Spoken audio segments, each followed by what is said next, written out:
Biteye ubwoba biteye n'agahinda, ibintu bigaragaye muri uno mujyi wa Musanze bikaba biteye ubwoba, aho umukobwa w'imyaka 20 yitabye Imana akaba apfuye mu rupfu rubi cyane cyangwa se urupfu ruteye ubwoba mu buryo bukomeye cyane. Ni umukobwa ukomeje kuriza abantu benshi ku mbuga nkoranyambaga, akomeje kuriza abantu benshi bagiye batandukanye, bitewe n'ukuntu apfuye urupfu rubi, bitewe n'ukuntu apfuye aribwo yari arimo gusoza umwaka wa nyuma wa segonderi, bitewe n'ukuntu ari we mwana wenyine rukumbi wari waravutse ari wenyine, ababyeyi be bari bafite ari wenyine. Apfuye urupfu rubi ku buryo apfuye urupfu rubi rukomeye cyane, ndetse bisa nkaho yabanje gusa nk'atereranywamo gatoya, kuko umurambo wiwe wamaze mu mujyi wa Musanze amasaha arenga 2 agera kuri 3 akiri mu muhanda habuze abamutwara. Kuko ambilansi yahageze bakomeza bavuga ati ntabwo batwaramo imirambo ntibagira gute, kugira imodoka imutwara izabashe kuba yahagera byabaye ingorabahizi, cyangwa se byabaye ibintu byari bivunanye, cyangwa se byabaye mu buryo bwari bukomeye cyane, cyangwa se kubasha kuba yavanwa hano mu muhanda rwagati aho yapfiriye. Ni ibintu bikomeje kuba bigenda bitera n'agahinda. Ukuntu iyi nkuru yatangiye hari mu gitondo kare saa 12:45, niho uyu mwana witwaga Sandrine w'imyaka 20 yavuye iwabo mu rugo amanuka agiye kwerekeza mu mujyi, aho yari agiye gufataho ibikoresho araza kugarukana akajyana ku ishuri. Nibwo yamanutse, akimara kumanuka agera ahantu bita mu Bereshi rya kabiri, atega moto yari kumujyana mu mujyi ndetse ikanongera ikamugarura ikamugeza iwabo hari mu Gikwege. Akimara kumanuka yenda kugera mu mujyi, yageze mu muhanda w'amasangano cyangwa se umuhanda uturukamo imodoka enye, nk'uko abantu mugiye muzi amasangano ukuntu agiye ameze. Noneho umumotari wamanukaga ndetse n'ikamyo yaturukaga mu ruhande rw'ibumoso, ugendeye mu kumanuka iraza irabakubitira bahuranye. Icyabayeho ni uko amategeko yo gutambuka mbere, cyangwa se abantu bagiye biga mu mategeko y'umuhanda, bitigeze bigenda bikurikizwa, kubera yuko uyu mumotari yasa nkaho yambutse yirukanka cyane, byari byo gushaka gukorera amafaranga byihuse, ndetse n'uyu muntu wari utwaye ikamyo bisa nkaho nawe yirukankaga ndetse atanabibonye, kuko yakubise akubita umumotari. Ariko abantu benshi bari bari hano bagiye batangaza bavuga yuko ahanini ari umumotari wakoze amakosa, nubwo uw'imodoka nawe yari kubanza akareka. Ariko bigendeye ngo ku mategeko agenga mu kugendera mu muhanda, bisa nkaho umumotari wakoze amakosa ashaka kwihuta yirukanka cyane. Noneho ubwo yakoreshaga umuvuduko mwinshi igenda yirukanka cyane, ni nako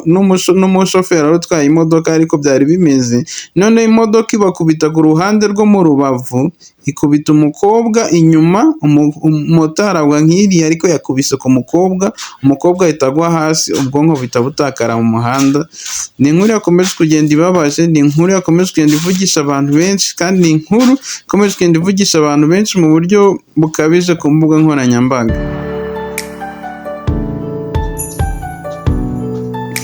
Aho uyu mukobwa mu minota nk'icumi abantu b'iwabo, kubera ko hari hafi gatoya, bagiye babahamagara baraza, ndetse ubona byabaye ibintu by'ibibazo cyane, bahamagara za ambilanse, aho umukobwa yaje kuba yamara hano igihe kigera mu minota 30, umubiri we ukigaragara gutyo. Ababyeyi biwe hageze umubyeyi w'umumama byamucanze, umuntu wari ku ruhande afata umwitero araza bamushyiraho, ndetse abandi bazana n'igitenge bamurambikaho baramworoza. Hageze ambilanse kubera ko byari byarangije kurangira ntiyamutwaye, bategereje yuko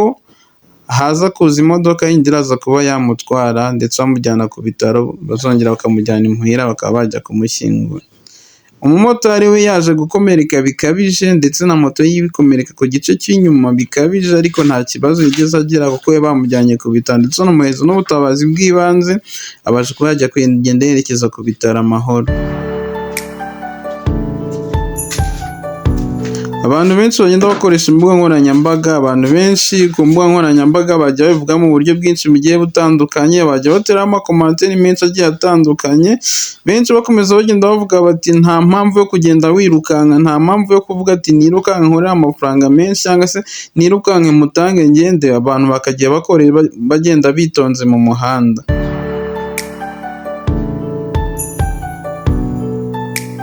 nk'uko polisi cyangwa se indi nzego z'umutekano zigenda zibitangaza, kubera yuko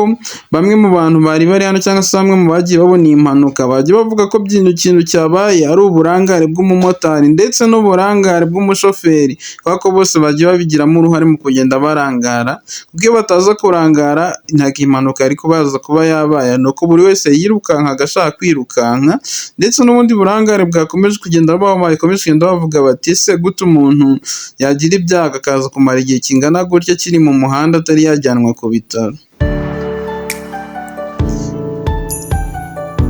Ikintu kijyanye n'impanuka cyangwa se ibintu bijyanye n'impanuka bikomeje kugenda biba agatereranzamba mu gihugu cyacu, cyangwa se bikomeje kugenda biba ikibazo, kuko impanuka zikomeje kugenda ziba nyinshi mu gihugu cy'u Rwanda, aho inzego z'umutekano zikomeza kugenda zibwira abantu cyangwa se zigenda zibashishikariza kugenda neza mu muhanda, zigenda zibabwira uburyo bakwiye kugenda mu muhanda kandi bakagenda mu mutuzo batekanye. Aho bakomeje kugenda batera amakomantere agiye atandukanye, aho bakomeje kugenda bavuga ibintu byinshi bigiye bitandukanye ku mbuga nkoranyambaga, benshi bagenda bavuga ati motari ari mu makosa agiye akomeye cyane, abandi bakavuga ko umushoferi nawe yari mu makosa agiye akomeye cyane, ndetse benshi bakagenda babigereranya n'impanuka yagiye igenda ibera mu gihugu cya Congo, bagenda bavuga bati ibi ni ibintu abantu bagenda bakora kandi bakabikora bitewe n'ukuntu bagenda batekereza cyangwa se bakabikora mu burangare bwabo, kubera ko impanuka burya mu muhanda ntizagakwiye kubaho ari nyinshi cyane, hagakwiye kubamo nkeya hagiye hagendera ku mategeko cyangwa se hagiye hakomeza kugendera ku byapa uko bigenda bigaragara mu muhanda.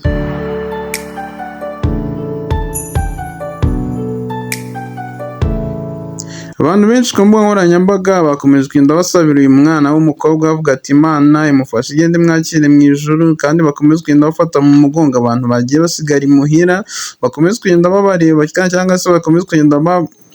babahumuriza ku bwo kubura umukobwa wabo.